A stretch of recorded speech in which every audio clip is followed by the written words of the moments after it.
നമസ്കാരം. ഇലക്ട്രോസ്റ്റാറ്റിക്സിലെ important വീഡിയോസിന്റെ last സെക്ഷനിലേക്ക് കിടക്കാണ്.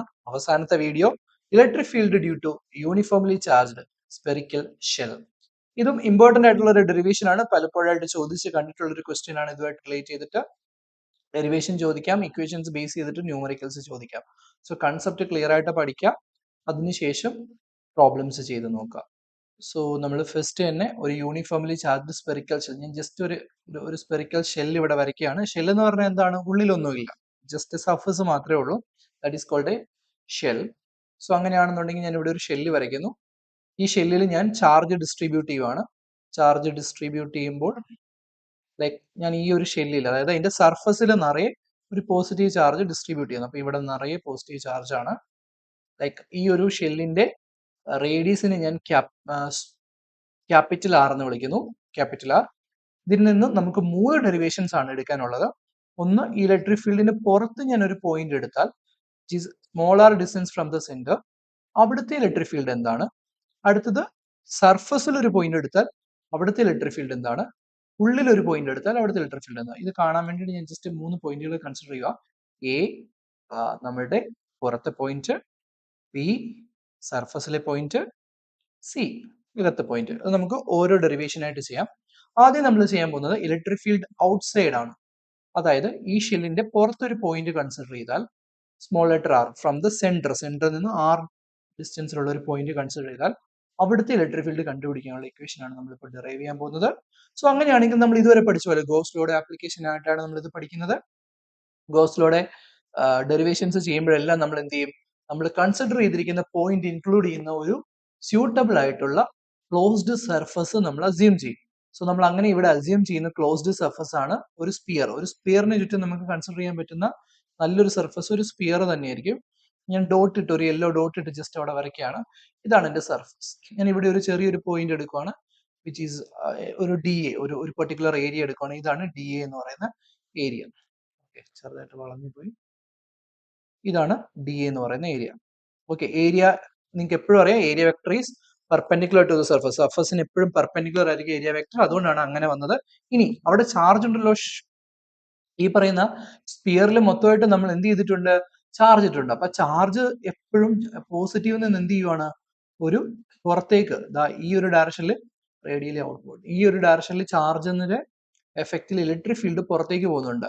ചാർജിൽ, അതായത് ചാർജ്ഡ് ബോഡിയിൽ നിന്ന്, അതായത് പോസിറ്റീവ് ചാർജ്ഡ് ബോഡിയിൽ നിന്നും ഇലക്ട്രിക് ഫീൽഡ് പുറത്തേക്കാണ് പോകുന്നത്. സോ ഇലക്ട്രിക് ഫീൽഡിന്റെ ഡയറക്ഷനും അവിടെ കാണിക്കാം. ഇതാണ് ഇലക്ട്രിക് ഫീൽഡിന്റെ ഡയറക്ഷൻ. നിങ്ങൾ അവിടെ ഏതൊരു പോയിന്റ് എടുത്താലും ആ പോയിന്റിലെല്ലാം ഇലക്ട്രിക് ഫീൽഡിന്റെ ഡയറക്ഷനും സർഫസ് ഏരിയ വെക്ടറും പാരലൽ ആയിരിക്കും. ഇവർ തമ്മിലുള്ള ആംഗിൾ 0 ഡിഗ്രി ആയിരിക്കും. പാരലൽ ആണെന്നുണ്ടെങ്കിൽ, സോ നമ്മൾ ഇലക്ട്രിക് ഫീൽഡ് ഔട്ട്സൈഡ് കണ്ടുപിടിക്കുകയാണ്. സോ അതിനു വേണ്ടിയിട്ട് നമ്മൾ ആദ്യം ഫൈ ടോട്ടൽ എന്ന് പറയുന്നത്, നമ്മൾ നേരത്തെ മുന്നത്തെ വീഡിയോ ചെയ്ത പോലെ തന്നെ ഫൈ ടോട്ടൽ കണ്ടുപിടിക്കുന്നു. ഇതിനു മുമ്പുള്ള വീഡിയോസ് കാണാത്തവരുണ്ടെങ്കിൽ നിങ്ങൾ കാർഡിൽ ആഡ് ചെയ്യാം, അല്ലെങ്കിൽ ഡിസ്ക്രിപ്ഷനിൽ കൊടുക്കാം. വീഡിയോസ് കാണാം. എന്തെങ്കിലും ഡൗട്ട്സ് ഉണ്ടെങ്കിൽ നിങ്ങൾക്ക് തീർച്ചയായിട്ടും കമന്റ് ചെയ്യാവുന്നതാണ്, ഞാൻ ആൻസർ ചെയ്യാം. So phi total equal to, okay, നമുക്കിവിടെ closed integral E dot d A ആണ് നമ്മളുടെ ഇക്വേഷൻ. സോ ഇവിടെ നമ്മളുടെ ഒരു പെർട്ടിക്കുലർ സർഫസ് ആണ്, അത് മൊത്തത്തിൽ ഇന്റഗ്രേറ്റ് ചെയ്യുമ്പോൾ ആ ഒരു സ്പിയർ ആണ് അവിടെ ഉണ്ടാകുന്നത്. ഈ ഇന്റഗ്രൽ ഡി എ എന്ന് വരും. നോക്കുക, നിങ്ങൾ ഇപ്പൊ ഇന്റഗ്രേറ്റ് ചെയ്യുന്നത് നിങ്ങൾ എടുത്ത് അസ്യൂം ചെയ്ത് ഗോഷ്യൻ സർഫസിനെയാണ്. അതിന്റെ റേഡിയസ് സ്മോളർ ആണ്. So which is equal to E into നമ്മളൊരു സ്പിയറിന്റെ ടോട്ടൽ സർഫസ് ഏരിയ എന്ന് പറയുന്നത്, ഇവിടുത്തെ കേസിൽ സ്പിയറിന്റെ ടോട്ടൽ സർഫസ് ഏരിയ എന്ന് പറയുന്നത് 4 പൈ ആർ സ്ക്വയർ ആണ്, സ്മോൾ ആർ സ്ക്വയർ ആണ്. സോ നമ്മൾ അവിടെ ഇട്ട് കൊടുക്കുന്നു 4 pi small R square. Okay, അടുത്തത് നമുക്കറിയാം, നമ്മളുടെ ഗോസ് ലോ പ്രകാരം ഫൈ ടോട്ടൽ എന്ന് പറയുന്നത് നമുക്ക് 1/ε0 ടൈംസ് ക്യൂ ആണ്. സോ നമ്മൾ രണ്ടും കൂടി ഇക്വേറ്റ് ചെയ്യുന്നു. ഇതും phi total, left hand side same ആണെങ്കിൽ റൈറ്റ് ഹാൻഡ് സൈഡ് നിങ്ങൾക്ക് ഇക്വേറ്റ് ചെയ്യാം. ഇക്വേറ്റ് ചെയ്യുമ്പോൾ E into 4 pi small R square is equal to Q/ε0. So ഇത് നിങ്ങൾ അറേഞ്ച് ചെയ്താൽ what is E equal to, ഈ 4 പൈ ഇങ്ങോട്ടേക്ക് വരും, ആർ സ്ക്വയർ ഇങ്ങോട്ട് വരും, 1/4πε0 Q/r². ഈ ഇക്വേഷൻ നിങ്ങൾക്ക് ഭയങ്കര ഫെമിലിയർ ആയിരിക്കും. കാരണം ഒരു പോയിന്റ് സോഴ്സിന്റെ, അതായത് ഒരു പോയിന്റ് ചാർജിന്റെ ആർ ഡിസ്റ്റൻസിലുള്ള ഇലക്ട്രിക് ഫീൽഡ് കണ്ടുപിടിക്കുന്ന അതേ ഇക്വേഷൻ ആണിത്. അതായത് ഒരു സ്പെറിക്കൽ ഷെല്ലിനെ നിങ്ങൾക്ക് ഒരു പോയിന്റ് സോഴ്സ് ആയിട്ട് കൺസിഡർ ചെയ്യാം. അത് സ്പെറിക്കൽ ഷെല്ലിന്റെ സെന്ററിൽ നിന്ന് സ്മോൾ ആർ ഡിസ്റ്റൻസിലുള്ള പോയിന്റിൽ ഇലക്ട്രിക് ഫീൽഡ് ഒരു പോയിന്റ് ചാർജിൽ നിന്ന് പോകുന്ന ഇലക്ട്രിക് ഫീൽഡിന്റെ ഇക്വേഷനോട് സിമിലർ ആണ്. ഇത് ബേസ് ചെയ്തിട്ടുള്ള ക്വസ്റ്റ്യൻസ് സ്പെസിഫിക് ക്വസ്റ്റ്യൻ പേപ്പറിലേക്ക് ഉണ്ടായിരുന്നു. നമുക്ക് അവസാനം എക്സാമിന് മുന്നേ തന്നെ സ്പെസിഫിക് ക്വസ്റ്റ്യൻസ് അല്ലെങ്കിൽ previous year question paper base ചെയ്തിട്ട് ഇമ്പോർട്ടൻറ്റ് സെക്ഷൻസ് എല്ലാം ഡിസ്കസ് ചെയ്യുന്ന ഒരു ന്യൂമറിക്കൽ സെക്ഷനും കൂടെ ഉണ്ടാവും. പറ്റുന്നവരെല്ലാം ജോയിൻ ചെയ്ത് കാണുക, സപ്പോർട്ട് ചെയ്യുക. ഓക്കെ, സോ നമുക്ക് ഇവിടെ സ്മോൾ ആർ ഡിസ്റ്റൻസിലുള്ള ഇക്വേഷൻ ഇതാണ് ഉള്ളത്. പക്ഷേ ഇതല്ലാണ്ട് ഇതിന് വേറൊരു ഇക്വേഷനും കൂടി ഉണ്ട്, അതിലേക്കും കൂടെ നമുക്ക് പോകണം. ബിക്കോസ് നിങ്ങൾ ഏത് സിലബസ് ആണോ ചെയ്യുന്നത്, ഇപ്പം ISC സിലബസ് ഒക്കെ നോക്കുന്നവരാണെങ്കിൽ ഈ ഇക്വേഷൻ അല്ലാണ്ട് ഒരു ഇക്വേഷനും കൂടെ വരും. ബട്ട് എല്ലായ്പ്പോഴും അത് തന്നെ വരണം, അത് ക്വസ്റ്റ്യനിൽ വരണം എന്ന് നിർബന്ധമില്ല. CBSEക്കും വരാം, അല്ലെങ്കിൽ സ്റ്റേറ്റിനും വരാം. അപ്പോൾ നിങ്ങൾ ചെയ്യുമ്പോൾ നിങ്ങളുടെ ക്വസ്റ്റ്യൻ എന്താണോ, ഇപ്പൊ ഇതാണ് കണ്ടുപിടിക്കാൻ പറഞ്ഞെങ്കിൽ ഇവിടെ വെച്ച് നിങ്ങൾക്ക് നിർത്താം. എല്ലാ ക്വസ്റ്റ്യൻ കംപ്ലീറ്റ് ചെയ്യണമെങ്കിൽ, മുഴുവനായിട്ട് ഡെറിവേഷൻ കംപ്ലീറ്റ് ആക്കണമെങ്കിൽ നിങ്ങൾക്ക് ഒരു കാര്യം കൂടെ നിങ്ങൾ ശ്രദ്ധിക്കണം. നമ്മൾ പറഞ്ഞായിരുന്നു കഴിഞ്ഞ വീഡിയോയിൽ, സിഗ്മ ഒരു സർഫസിൽ ചാർജ് ഡിസ്ട്രിബ്യൂഷൻ വരുവാണെങ്കിൽ അവിടുത്തെ സർഫസ് ചാർജ് ഡെൻസിറ്റിയാണ് sigma, which is sigma Q divided by A. ഇവിടുത്തെ നമ്മളുടെ ചാർജ് ഡിസ്ട്രിബ്യൂട്ട് ചെയ്തിരിക്കുന്ന സർഫസ് ക്യാപിറ്റൽ ആർ റേഡിയസ് ഉള്ള ഷെല്ലാണ്. അതിന്റെ ഏരിയ ആണ് ഇവിടെ ക്യാപിറ്റൽ എന്ന് ഉദ്ദേശിക്കുന്നത്. So Q by 4π capital R square ആണ് അവിടെ വരുന്നത്. ശ്രദ്ധിക്കാൻ, നേരത്തെ നമ്മൾ അവിടെ ഏരിയ പറഞ്ഞപ്പോൾ നമ്മൾ എടുത്ത 4π സ്മോൾ ആർ സ്ക്വയർ ആയിരുന്നു, ബിക്കോസ് നമ്മുടെ ഗോഷ്യൻ സർഫസിന്റെ ഏരിയ ആയിരുന്നു അത്. ഇപ്പൊ നമ്മളിവിടെ സർഫസ് ചാർജ് ഡെൻസിറ്റി പറയുമ്പോൾ ഇവിടെ നിങ്ങൾ എഴുതിയിട്ടുണ്ടാവും. ചില ടെക്സ്റ്റ് ബുക്കുകളിൽ എസ് ആയിരിക്കും, എന്നാലും അത് ഷെല്ലിന്റെ ഏരിയ ആണ്. That is 4π capital R square. So നിങ്ങൾ അത് അവിടെ സബ്സ്റ്റിറ്റ്യൂട്ട് ചെയ്യുവാണെങ്കിൽ നിങ്ങൾക്ക് ക്യൂവിനെ സിഗ്മ ഇൻറ്റു 4π ആർ സ്ക്വയർ എന്ന് സബ്സ്റ്റിറ്റ്യൂട്ട് ചെയ്യാൻ പറ്റും. ക്രോസ് മൾട്ടിപ്ലൈ ചെയ്താൽ മതി, അപ്പൊ നിങ്ങൾക്ക് അത് കിട്ടും.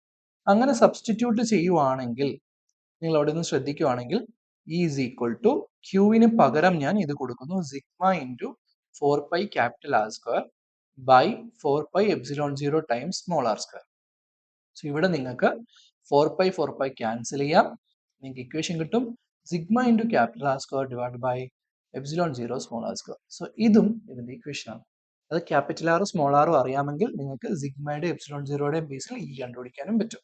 സോ ഈ ഇക്വേഷനും കൂടെ പഠിച്ചു വെച്ചേക്കാം. രണ്ട് ഇക്വേഷൻസും ഇമ്പോർട്ടന്റ് ആണ്. ഇതാണ് ഇലക്ട്രിക് ഫീൽഡ് ഔട്ട് സൈഡിന്റെ ഇക്വേഷൻ. ഇനി ഇലക്ട്രിക് ഫീൽഡ് ഇൻസൈഡിലേക്ക് പോകുന്നതിന് മുമ്പ് സർഫസ്, നമ്മൾ ബി എന്ന് പറഞ്ഞ പോലെ എടുക്കുവാണേ. ഇലക്ട്രിക് ഫീൽഡ് സർഫസിലേക്ക് മാറുമ്പോൾ നിങ്ങൾ ഒറ്റ കാര്യം ആലോചിച്ചാൽ മതി. നമ്മൾ സെൻട്രൽ നിന്ന് സ്മോൾ ആർ ഡിസ്റ്റൻസിലായിരുന്നു പോയിന്റ് എടുത്തത്. നമ്മൾ അതിനെ കുറച്ച് സർഫസിലേക്ക് കൊണ്ടുവരുമ്പോൾ small R equal to capital R ആവേ. മീൻസ് നമ്മളുടെ പോയിന്റ് എവിടാണ്? ഇവിടാണ്. ഓക്കെ, നമ്മൾ കൺസിഡർ ചെയ്യുന്നത് അവിടാണ് സർഫസിൽ. അപ്പൊ സ്മോൾ ആർ ആരോട് ഈക്വലാ? ക്യാപിറ്റൽ ആറിനോട് ഈക്വലാ. അങ്ങനെയാണ് നമ്മളുടെ ഇക്വേഷൻ നമുക്ക് സിമ്പിൾ ആയിട്ട് എങ്ങനെ മാറ്റാം? 4π epsilon 0 Q by capital R square എന്ന് മാറ്റാം. ഒന്ന്. രണ്ടാമത്, ഈ ഇക്വേഷൻ നമുക്ക് എങ്ങനെ മാറ്റാം? ഇവിടെയും നിങ്ങൾ electric field sigma small R square capital R square divided by small R എന്ന് പറയുന്നത് ക്യാപിറ്റൽ ആർ ആയി മാറി. സോ അത് വെട്ടിപ്പോയിട്ട് സിഗ്മ ബൈ എപ്സിലോൺ 0 എന്ന് കിട്ടും. ഇതാണ് രണ്ടാമത്തെ ഇക്വേഷൻ. അതായത് സർഫസിലെ ഇക്വേഷൻ ഇതായിരിക്കും. അപ്പൊ ഇവിടുത്തെ ക്യാപിറ്റൽ ആർ മാത്രമേ മാറുന്നുള്ളൂ, മീൻസ് റേഡിയസിന്റെ വാല്യൂ മാത്രമേ മാറുന്നുള്ളൂ, മീൻസ് ഡിസ്റ്റൻസ് മാത്രമേ മാറുന്നുള്ളൂ. അപ്പൊ ഇവിടെ sigma by epsilon 0. Last one electric field inside. അകത്തത് ഇലക്ട്രിക് ഫീൽഡ് ഇൻസൈഡ് നമ്മൾ കണ്ടുപിടിക്കുകയാണ്. Electric field inside is equal to, നിങ്ങൾ നോക്ക്, ഇവിടെ സി ആണ് നമ്മുടെ ഇൻസൈഡ് പോയിന്റ്. ഇത് ഇവിടുത്തെ ഇലക്ട്രിക് ഫീൽഡ് കണ്ടുപിടിക്കാൻ നമ്മൾ ഇത് ഇൻക്ലൂഡ് ചെയ്യുന്ന ഒരു ഗോഷ്യൻ സർഫസ് നിങ്ങൾ കൺസിഡർ ചെയ്താൽ, ഈ ഗോഷ്യൻ സർഫസിനുള്ളിൽ ചാർജ്ഡ് ബോഡി ഉണ്ടോ? ഇല്ല. ചാർജ് നമ്മൾ ഡിസ്ട്രിബ്യൂട്ട് ചെയ്തിരിക്കുന്നത് പുറത്താണ്, അതായത് ആ ഷെല്ലിന്റെ സർഫസിലാണ്. നമ്മൾ കൺസിഡർ ചെയ്ത സി എന്ന് പറഞ്ഞ ഇൻസൈഡ് പോയിന്റിനുള്ളിൽ ഒരു ചാർജ്ഡ് ബോഡി ഇല്ല. അപ്പോൾ ഗോഷ്യൻ സർഫസിനുള്ളിൽ ഒരു ചാർജ്ഡ് ബോഡി ഇല്ലെങ്കിൽ, അല്ലെങ്കിൽ ഗോഷ്യൻ സർഫസ് കണ്ടെയ്ൻ ചെയ്യുന്നത് ഒരു ചാർജ്ഡ് ബോഡീനെ അല്ലെങ്കിൽ, അവിടുത്തെ ഇലക്ട്രിക് ഫീൽഡ് 0 ആയിരിക്കും. There is no electric field inside the shell because there is no charged body inside that Gaussian surface. Gaussian സർഫസിനുള്ളിൽ ചാർജ്ഡ് ബോഡി ഇല്ല. സോ ഇലക്ട്രിക് ഫീൽഡ് അകത്ത് 0 ആയിരിക്കും. ഇലക്ട്രിക് ഫീൽഡ് സർഫസിൽ പഠിക്കുക, ഇലക്ട്രിക് ഫീൽഡ് ഔട്ട്സൈഡ് പഠിക്കുക.